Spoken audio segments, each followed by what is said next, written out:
Finally আমার স্বপ্নের বাসাটা কমপ্লিট হয়ে গেছে। তো আমি আমার স্বপ্নের বাসাটাকে আজকে আপনাদেরকে দেখাবো। তো আমার স্বপ্নের বাসাটা দেখতে হলে আমার সাথেই থাকতে হবে, আর আমার সাথে থেকে পুরো ভিডিওটা দেখে নিতে হবে। আর ভিডিওর কোনো অংশ যদি একটুও ভালো লেগে যায় তাহলে অবশ্যই সাবস্ক্রাইব করে দিবেন আর একটি লাইক দিয়ে আমার পাশেই থাকবেন। তো আজকে আমি আমার স্বপ্নের বাসাটা আপনাদের কাছে শেয়ার করব। হ্যালো গাইজ, আসসালামু আলাইকুম। This is Rabi from my page আলোরা lifestyle. তো আমি আপনাদের জন্য আরেকটি ছোট্ট ভিডিও নিয়ে আসলাম। ফাইনালি আমার বাসাটা হচ্ছে কমপ্লিট হয়ে গেছে। তো আমি আমার এই স্বপ্নের বাসাটা আপনাদেরকে দেখানোর জন্য অনেক এক্সাইটেড ছিলাম। আর প্রত্যেকটার মেয়ের হয়তো বা এরকম একটা স্বপ্ন থাকে, তার স্বপ্নের একটা বাসা হবে। তো যাই হোক, বাসাটাতে আমি তেমন কিছুই করতে পারিনি, বাট যতটুকুই করেছি আমার জন্য অনেক কিছু, আলহামদুলিল্লাহ।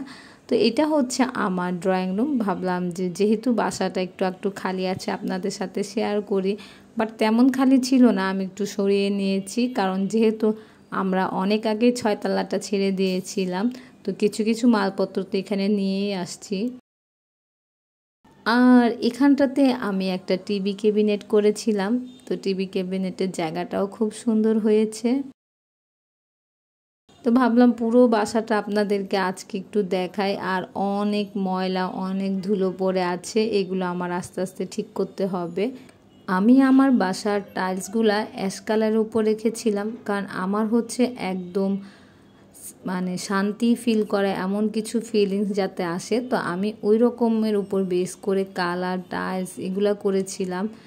যেহেতু আমার কাছে নীরবতা খুব ভাল লাগে, তাই তো এখানে অনেকটা ধুলো জমে গেছে, সব কিছুই পরিষ্কার করতে হবে।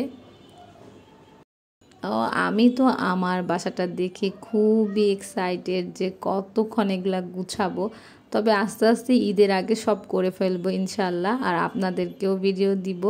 তবে আছে আর ঈদের 4-5 দিন, তো কি হবে জানি না, কতটুকু করতে পারবো। তার উপর হচ্ছে কোরবানির প্রিপারেশনও নিতে হবে, মশলা টশলা করার। আমার তো কিছুই করা নাই এখনও।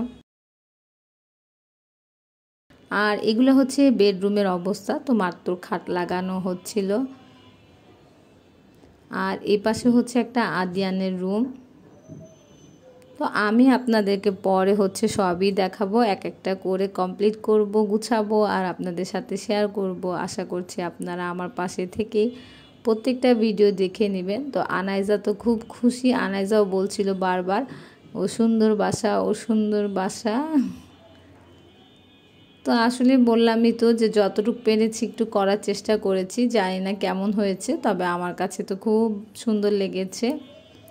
আর প্রত্যেকটা ডিজাইনে আমার নিজের, কারণ আমি ইন্টেরিয়র দিয়েই করিয়েছি, বাট আমি যেখানে যেটা করতে বলেছি ওনারা সেটাই করেছে। আমি ওনাদের কোনো ডিজাইন মতো কাজ করিনি, আমি আমার ডিজাইন মতোই করেছি।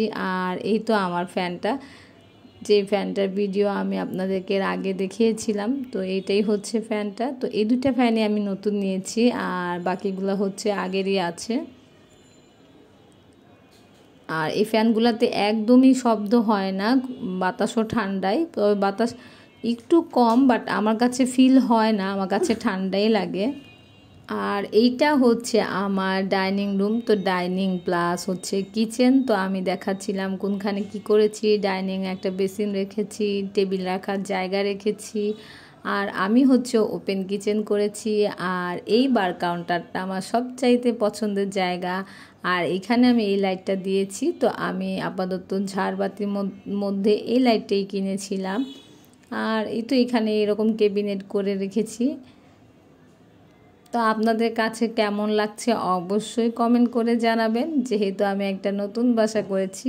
আর ওখানটাতে সিঙ্ক দিয়েছি, আর এই পিলারটা আমাদেরকে অনেক ডিস্টার্ব করছিল, এটাই বলছিলাম।